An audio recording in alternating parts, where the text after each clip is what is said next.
Hey everyone, welcome back to my channel. In this video, I'm going to answer a few questions about my single parent journey, what separates my channel from others that are out there, and how I plan to help you in your journey to find yourself again, or maybe for the first time as a single parent. If you've watched my videos before, welcome back. And if you're new here, my name is Jacob Cannon, and on my channel, we talk about everything single parenting and specifically how to become the best single parent that you can be by becoming the best version of yourself. And the way that we do that is by focusing on our three core principles: controllable actions, accountability, and community. And if you're a single parent watching this, please remember, you're strong. I believe in you. I'm here for you. You're doing a great job. You're not alone. And make sure to take care of yourself today. If you want to be the best single parent that you can be, let's dive in. So the first question is, how long have I been a single parent? I became a single parent in the summer of the year 2020. One definition of a single parent, which is how I define it, is this. A single parent is a person who has a child or children but does not have a spouse or somebody that lives with them to assist in the upbringing or support of that child. And on this channel, I don't plan to get into the details of how I necessarily became a single parent, and the reason for that is for two important reasons. Number one, I believe that no matter the details of your particular situation, my particular situation, or anybody else's particular situation, that's going to change the way that you approach the healing and the step-by-step journey to becoming the best version of yourself and discovering yourself again. Whether you became a single parent by choice, someone else's choice, abandonment, separation, divorce, if the other parent had addictions, was toxic, or if the other parent passed away and you became a single parent by their death and you're now a widow or a widower, the process to healing is still the same in nearly every way. Reason number two, on this channel, we focus on things that we can control. I found that many channels that are out there have this atmosphere of talking about the details about what happened with the other parent and about how they're narcissistic, have mental conditions, or other things that really don't help you in your healing process. And the reason for that is this: whether the other parent is involved or not involved, narcissistic or not, if they're choosing to be the best parent that they can be or not, you can't control other people, and trying to understand why people act the way that they act will lead you down a rabbit hole and honestly leave you more hopeless than when you started, because we can't see into other people's minds and why they do what they do.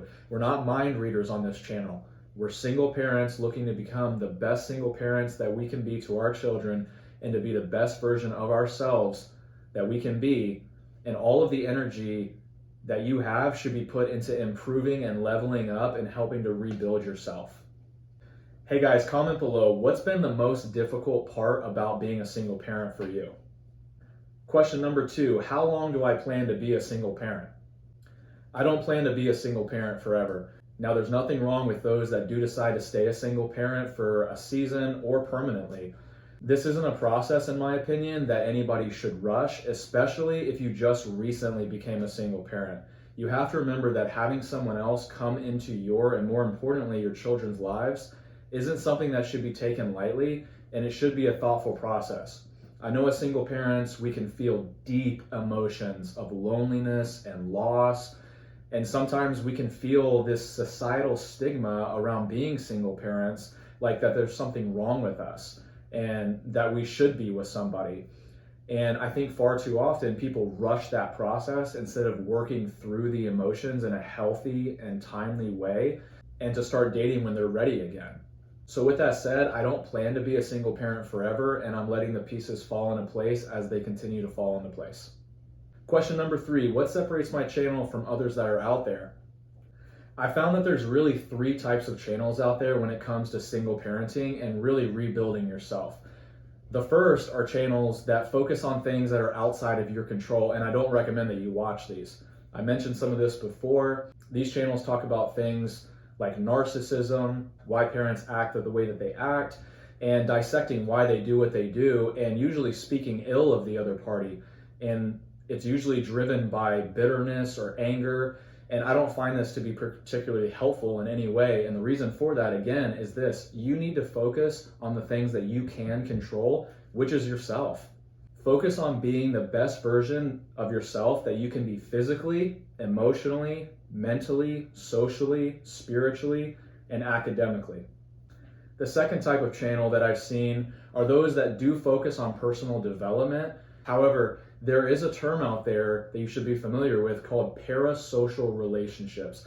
This is where you feel like you know someone because of their online presence. It's usually a movie star or a celebrity, but in this case, somebody on YouTube.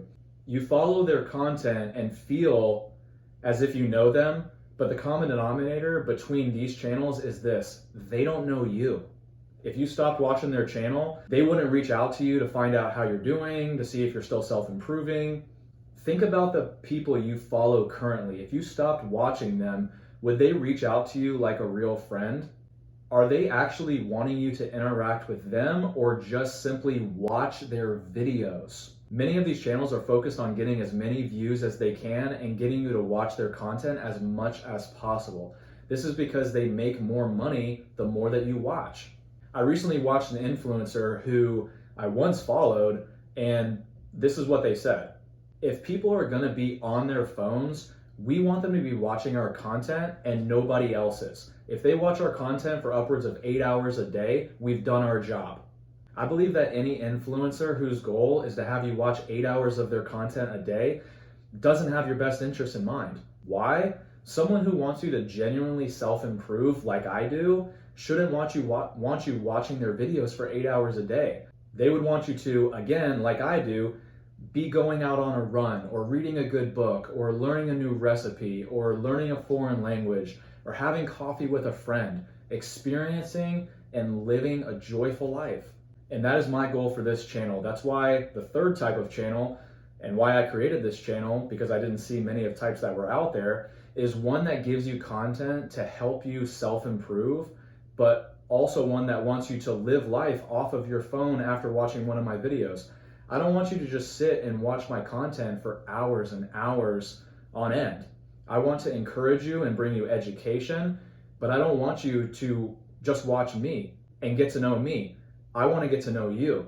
That's why I strongly encourage you to reach out to me at yoursingledadjacob@gmail.com to inquire about coaching. I want to be here to help give you action steps on your journey, to be able to be here every step of the way to help encourage you, to keep you on course, and to provide insight since I've been through this process of being a single parent. I've been lonely. I've been exhausted. I've been overwhelmed. I've struggled. I've felt low self-esteem. If that's you, reach out to me and ask about my coaching program and my accountability program. I want to get you to the next level and become the best single parent that you can be and help you to rebuild and find yourself again. Last question: what will happen to this channel when I'm no longer a single parent? I look at my journey like climbing Mount Everest. There have been those that have climbed to the top, overcome adversity, fought through the pain and the struggle, and have seen the view on the top and experienced that triumphant feeling of being on Mount Everest. Others, though, find themselves at the bottom of the mountain, looking up in fear, anxiety, and having this overwhelming feeling that they won't be able to complete the journey and get up the mountain. The best thing that the person that has completed the journey to the top of Mount Everest can do is go back down to the bottom of the mountain and show the ones at the bottom how to get up to the top, over and over and over. So here's the answer. Even when I'm no longer a single parent, I still plan to be going down to the bottom of the mountain and finding people at the bottom who don't believe that they can make it to the top and showing them the way up one step at a time. There will always be single parents looking for hope, and I plan to always help and to be that guide to help single parents find themselves again and to be the best single parents that they can be. If you found value in this video, please press the like button so you'll see other videos like it in your feed and so that others will be able to get it as well. Thank you all for watching, and remember, if nobody is in your corner cheering you on, I am. You got this. I believe in you. You're doing a great job. See you in the next video.